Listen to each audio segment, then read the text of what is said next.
As we follow these accusations against Harvey Weinstein and President Trump, it is clear that these scandals are about much more than successful men abusing their power. It is now a desperate call to address the reality that sexual assault is a global problem. Estimates published by the World Health Organization indicate that about 1 in 3 women worldwide have experienced some sort of sexual violence in their lifetime.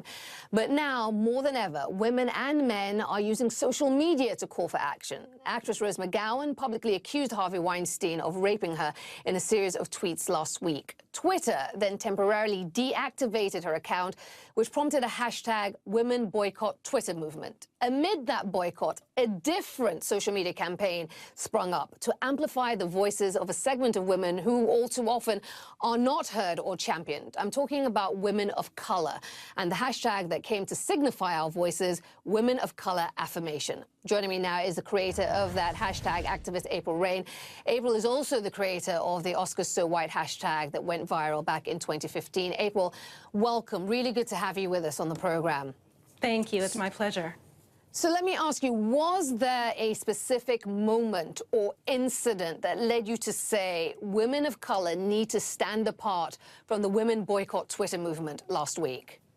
Well, it's not a matter of standing apart, because I definitely support what Rose McGowan is doing. You know, she has been a one-person wrecking crew in sort of bringing to light the sexual abuse and harassment that so many men and women have experienced in the entertainment industry. So I stand with her in allowing those voices to be heard. The issue is that what we saw on Friday was a groundswell of support for Rose, and vitally and importantly so, but there have been so many women of color who have experienced targeted abuse and harassment on social media who did not receive that support. So I felt it necessary to affirm those women of color so that we should stand with them just as we were standing with Rose. This is what Ashley Ford said to Refinery29. The women who are boycotting Twitter today are not bad or wrong. The women who have decided not to boycott Twitter today are not bad or wrong. This isn't a moment to make accusations of divisiveness or maliciousness. This is a moment to recognize when the women with the most power forget or choose not to organize with those who have the least. So tell me, April, how much pushback did you get from coming up with this hashtag? How much negativity did you experience from those who maybe just didn't understand the hashtag?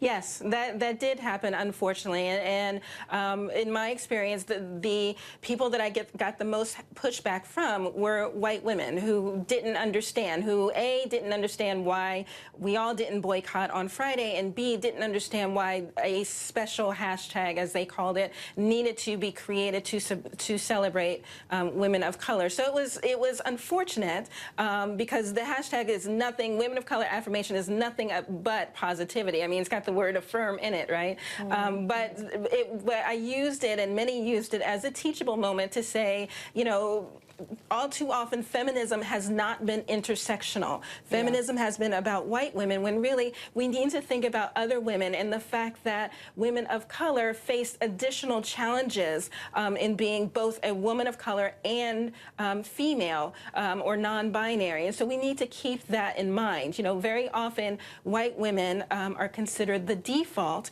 and we just need to broaden our frame of reference a little bit so that we are being more inclusive of everyone. It's the same type of thing that I talk about with Oscars So White, right? We just need to think beyond what our implicit biases are, think outside of our own bubble so that we are more inclusive of everyone else. And April, it is worth pointing out, as you touched on in that first answer, that there has been no mass female-driven outrage surrounding the treatment of Jemele Hill. Here's what musician and DJ Questlove tweeted. He said, in addition to supporting the Women Boycott Twitter movement, I ask you all to remember that Jemele Hill is catching hell as well. Out, referencing her confrontation with the White House and President Trump, and the White House going as far as to say that she should be fired. Then, of course, there was the situation with Leslie Jones, who was subjected to the most abhorrent, the most dreadful hatred on Twitter, which all centered around her being part of the remake of Ghostbusters. How do you account for the lack of outrage for those two women of color and many others besides?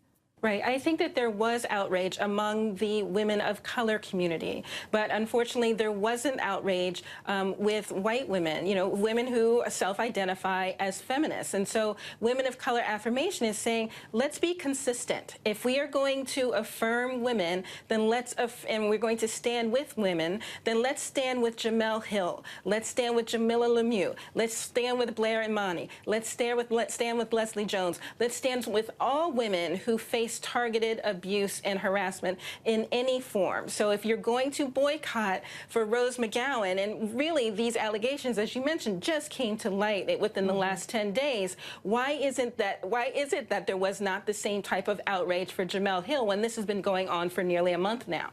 Well, April Rain, thank you so much for joining us. Thank you for getting the conversation started. It is a much needed one. Very much appreciate it. Thank you. My pleasure. Thank you.